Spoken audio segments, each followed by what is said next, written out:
This is Walt Disney World Today. Give us 5 minutes and we'll give you the world. It's Wednesday, March 7th, 2007, and this is episode 227 of Walt Disney World Today. I'm your host, Matt Hodgford of MGMCnews.org.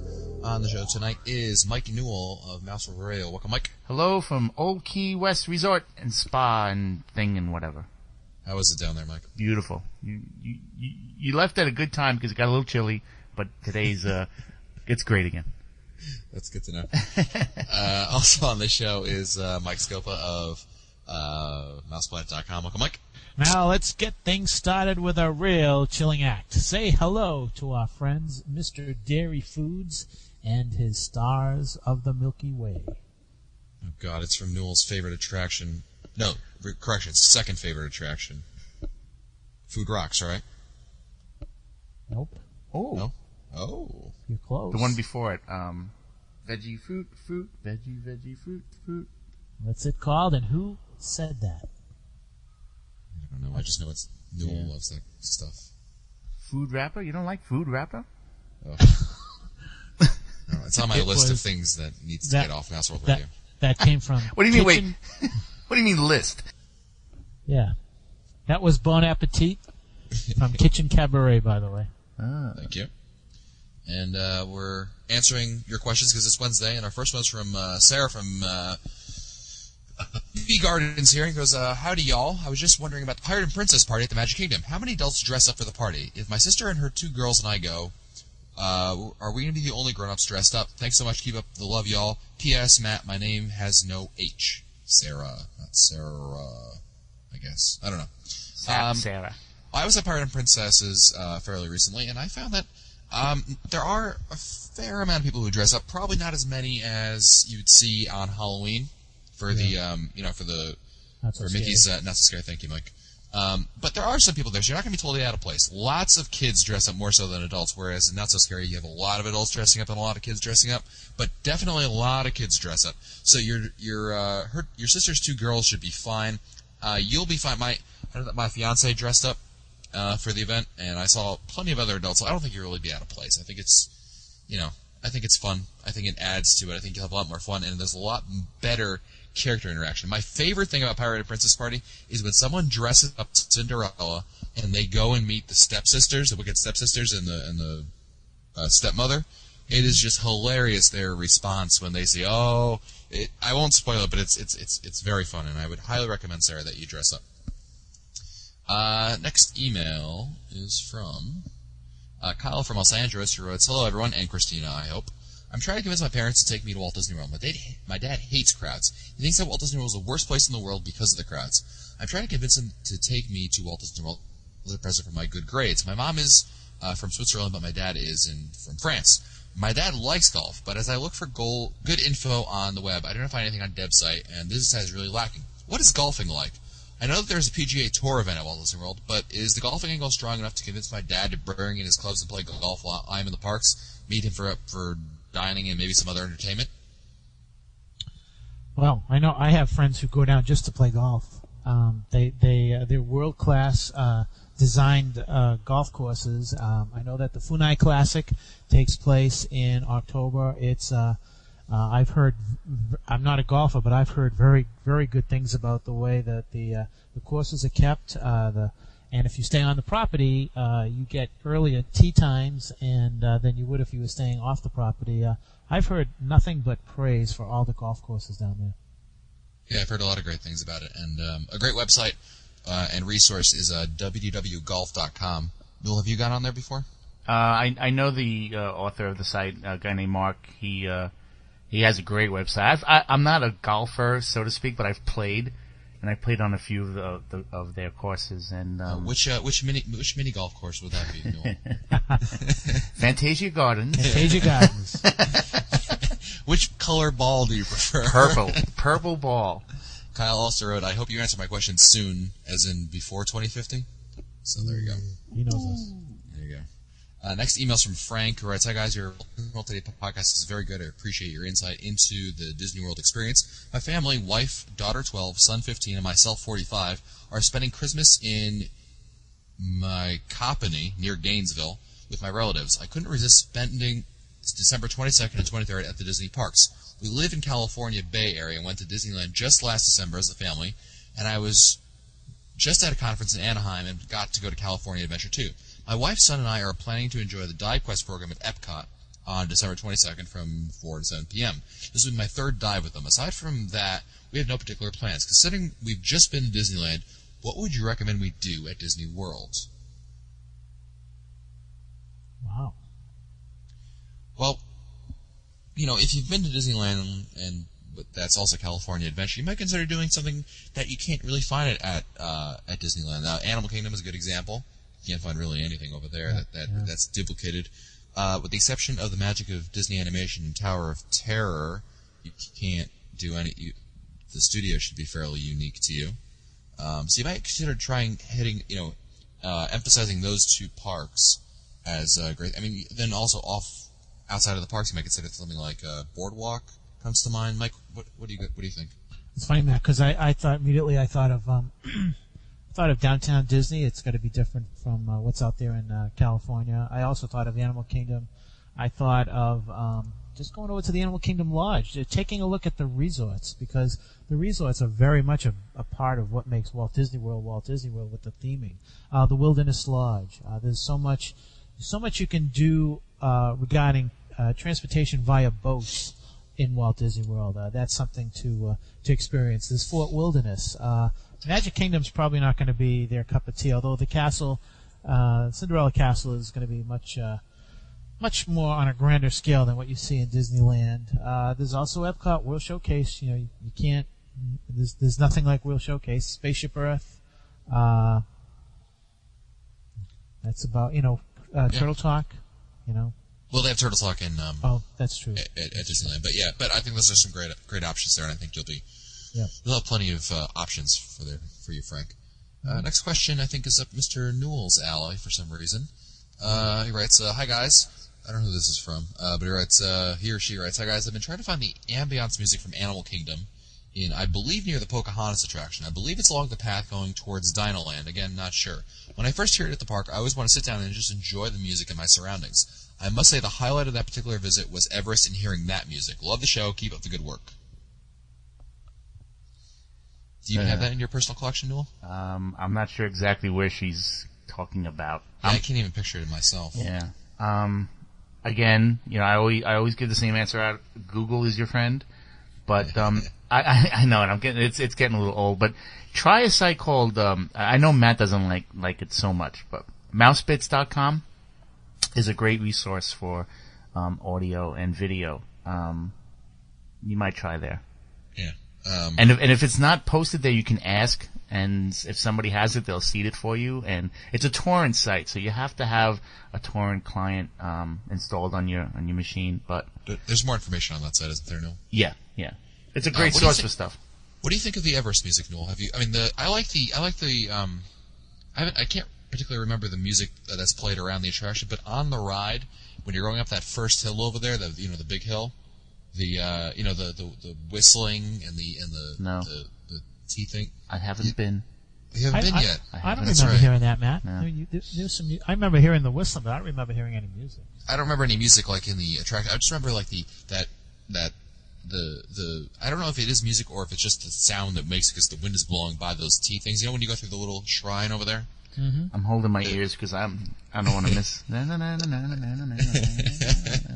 I plan on going this week. I'm planning on going on it this week, but I haven't been yet. Okay, well, I'll have a report when I return. Post it in the show notes then. Yes, more work. Next email is from Stephen from Louisville, Kentucky, who writes, "Love the podcast, Wonka Bar, Scopa Towers, yada yada yada. Everything else, everyone emails you about and guys get. So, anywho, I've been listening to the podcast since about episode 130, so I don't know if this question has been asked, but here goes anyway. What's the funniest story that's happened to each of you at Walt Disney World? Here's mine. Me and my family were in Walt Disney World over New Year's from 2000 to 2001. During our trip, my cousin Matt and I were in Epcot checking out the manatees at the Living Seas. We were on the upper level looking over into the tank. We noticed a pack of cigarettes floating to a piece of lettuce in the tank. We were really aggravated. Someone was that careless. Not to mention the manatees were an endangered animal. After cursing under our breaths for a few minutes, we moved on. About a half hour later, we left the Living Seas to join the rest of our party. As we met up, my cousin Matt reached into his shirt pocket, and then he patted the pockets and speaked out loud to himself. He said, "Where's my cigarettes?" My head jerked up to look at him, and we both hit us wet at the same time what had happened. That is pretty funny. You guys had to be there, though. Geez, funny story. Do you guys, anything come to mind? Well, we could do it now, or we could do a show on it. We'll do a show on it. There you go. We'll do a show on it. Good show idea. Let's move on to email from Jeff Willemstein, who writes, "We're heading to Walt Disney World in June of 2007. My family of 4 is seriously considering the dining plan." This is a question for Newell. "We're staying in a studio at Old Key West. Considering the room amenities, fridge and microwave, is the dining plan a valuable option for us, in your opinion?" Again, I've never taken the dining plan, so I couldn't How do answer you, for that. Well, why don't you speak to this, Newell? Being that you've been to Old Key West many, many times. 2 or 3. Yeah. How do you feel like the amenities that you're given there in terms of making food and what have you? Well, is that something that's viable? Well, he's staying in the studio. He's staying at the studio. All right, so you're only given a microwave oven, a mini fridge, and the sink. You know, like a wet bar. So, I mean, and it's a family of 4. I mean, you're not going to make breakfast there. Yeah. Really, in a microwave. So, and as far as dinner goes, I mean, anything frozen. You know, Yep. it's not, if you're staying in a 1-bedroom or higher, 2-bedroom or Grand Villa, you're gonna have the full kitchen. So you're gonna have the stove and you're gonna have all that stuff, toaster oven, a toaster. But if you're only staying in the studio, you know, microwave comes in handy if you want to just make popcorn or something really quick. Yeah. As far as a full meal goes, I'd go out. Yes. I'd definitely go out. So if that's the case, I would take the dining plan. Okay. Sounds like a good option. I think I'd have to agree with that. Even never having stayed there just sounds like the better option right there. You'll have to stay one time. There you go. When I'm invited, maybe. Oh, okay. That's shot 2. Okay. Next email's from Gordon, who writes, "I have an operational question regarding the bus system in the resorts. I've noticed that disabled persons in wheelchairs or on ECVs get priority seating on all buses. But is there a rule that all disabled persons to be put on the same bus? I've been on the line and have seen up to 3 ECVs or wheelchairs placed on the same bus. Not to sound insensitive, but it seems more fair to put 1 per bus in order to maximize the space on the bus and get parents with tired, sleepy, crabby kids home. I've seen up to 2 buses pass by a line while 1 bus is seating several ECVs and wheelchairs." Love the show. Well, they can only fit so many on a bus because they have to chain them in or lock them in for safety purposes. So they want to make as efficient use as possible of the bus. And if people are waiting there, regardless of whether they're in an ECV or they're standing, I mean they are welcome to the same as those of us who are ambulatory. So yeah, if they're in line in front of you, they're gonna they have every right to get in there first before first come first serve. Exactly. Rent a car. Yeah. Oh no, he's right. You're absolutely right. Yeah, I mean, if I'll rent a car, but yes, it'll hold as many as, like Mike said, the restraints will hold on a particular bus. Probably 3 or 4, 3 maybe. Yeah. 3, depending upon how big they are. Walt Disney World is one of the most handicap-friendly places. Oh, for sure. They go out of their way, I have a handicapped person in my family. When we go down with them, they really go out of their way to help out. So, yeah they do. They may take privilege over everyone else. They don't hesitate at all. Next email is from Michelle in Connecticut, who writes, "Hi guys, I'm a bit behind on my listening, but a listener in episode 170 was asking about the Main Street Electrical Parade being in California. It is in Parade, but not in Disneyland. The last and only time I was there, the parade was at Disney's California Adventure. It was an unusual parade route, but I guess the park has to have their parade somewhere, and they didn't want to have to come up with a new parade. I hope this helps you out. Love the show." Thank you, Michelle, for clarifying that. Next email's from... I don't know. Oh, George, a.k.a. Sorcerer G, who writes, "Greetings from Arizona. Love the podcast. I have a question about free dining plan that's been offered. Why do you think Disney would offer it at all? Is it a loss leader? Is there enough profit with rack rate hotel bookings that the cost of the food is insignificant? Or is it that Disney is willing to eat, pun intended, whatever profit they get from the food?" Scopo, what do you think? Well, one of the reasons why there are several reasons why they offer free dining. Number one, there is a certain percentage of guests who never ever try certain restaurants, and Disney's philosophy is that if we can get them to try it, who knows? There may be a few who will come back. Repeat business is the big deal with Disney. They want you to keep coming back.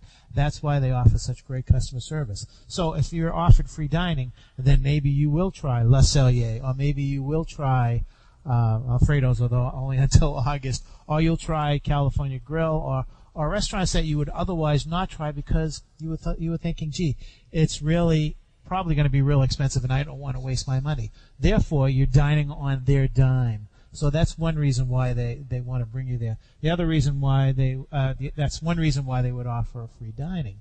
The other reason why they would offer free dining would be if they project that their room bookings are below what they set as a quota. I believe this is termed stressed inventory, when they don't have enough rooms booked for a certain time, and they're thinking, well, maybe we need to offer some free dining so that we can draw those people who otherwise would not come. So basically, it's number one, to put heads in the beds, as Jim Hill would say, and number two, to get some of the guests to try some restaurants, and hopefully they would come back. So it's sort of an investment in one aspect. Yeah, I think that's a great point you brought up, Mike.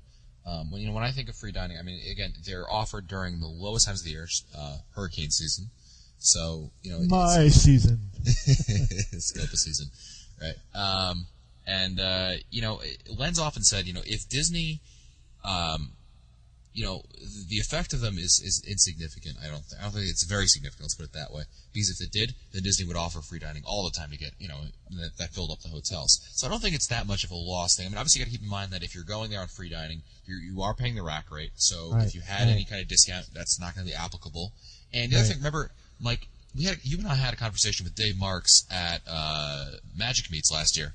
Mm-hmm. And we talked about how most people, even when they're paying for the dining plan, really never come close to taking advantage or, coming ahead of the game, so to speak, with the dining plan, unless they go in there gunning for purely the most expensive items on the meal, assuming that even that the restaurant they're dining at, offers them something that will allow them to do that.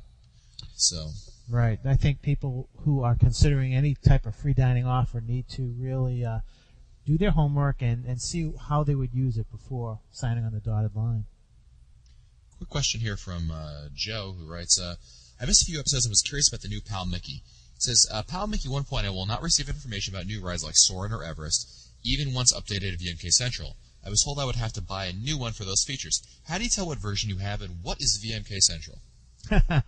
I'll leave the VMK Central to someone else, but I can talk about Pal Mickey. It's Joe, right? That's all right, Joe. I want you to pause this podcast right now and go get your Pal Mickey, and then when you get your Pal Mickey, come back and then unpause us, okay? Okay, Joe. So now I'm assuming that you have your Pal Mickey in front of you. I want you to look at his shorts. Now, take a look. Take a look at the buttons. If they are white buttons, then you've got Pal Mickey version 1, which was way back in 2003, May of 2003. If Mickey's red shorts have gold buttons, then you have version 2, which was introduced in May of 2005 for the happiest celebration on Earth. Now, if you have a Pal Mickey in a sorcerer costume, then you have version 3. So that's how you can tell the difference between the three of them. There's only 3 out that I know of, and Pal Mickey Sorcerer came out last September, so there's only 3, so you should have one of those 3. And to answer your other part of your question, Joe, VMK Central is a store in the Magic Kingdom. It's on the right-hand side. It used to be that store that used to show old movie theaters. The movie theater. Yeah. But now it has little kiosks to go on to VMK.com, Virtual Magic Kingdom. That's what VMK stands for. And you can go over there, and they have a huge display of Pal Mickeys, and that's where you can go and have them updated. So that's in the Magic Kingdom on the right-hand side over there. The old Main Street Cinema. There you go. Last email of the day is from Bill Fulkerson, who is from somewhere in New England, who writes, actually, it's more of an opinion than a question. I emailed you guys a little while back about the best place for a birthday dinner. We decided to go to Ohana, which strangely enough was not one of your recommendations, but we will be seeing some of those on this trip. We will also be dining at Raglan Road, Chico, and Alfredo's on our trip.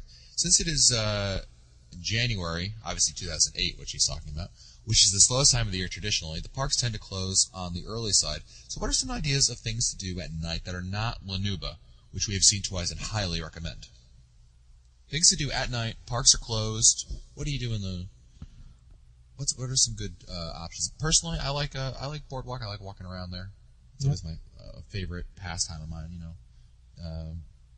Scopa? Yeah, Boardwalk is nice. I think, you could go to Pleasure Island. I mean, everybody should go to Comedy Warehouse or the Adventurers Club at least once in their Disney life, just to experience it. It's worth it, I think. Noel? Walking around down there, it's pretty cool at night sometimes, especially when they've got stuff going on. It's a really live area sometimes, especially in the summertime. Noel, what do you do at night? We like to go to the marketplace. At Downtown Disney. I'm sorry? At Downtown Disney. Yes. Yep. They have a great World of Disney store there. Oh, yeah. There's their Lego store there. That's really cool. You can walk there from Old Key West, right, Mike? No. You can't. No, you can take a boat there from Old Key West. Yeah. Okay, that's it, yeah. You might be able to Saratoga. You can walk from Saratoga I was going to say, Saratoga Springs you can walk there. Yeah. I think. I'm not sure. I've never stayed at Saratoga Springs. I'm not sure. I think you can, because I actually ran in a race, and we started right near Lanuba, and we ran around Saratoga Springs and back. So it's it's about a 20-minute walk. Okay. What's becoming a favorite pastime of mine to do at night is to go to Animal Kingdom Lodge and start out the evening, late evening, say 9 o'clock or so. Go to Victoria Falls, the bar over there, and then end your evening with going out to the savannah and looking through night vision goggles at the animals over there. I've always found that's a good, a good way to spend your evening. I've done that about 2 or 3 times now, and it's been a lot of fun. Well, that's it for us today. If you want to find older episodes, read our show notes, or send us your comments, you can visit the Walt Disney World Today website at www.today.com. For the Lentest of Mike Scopa and Mike Newell, I'm Matt Hatchberg. We'll see you on the next show.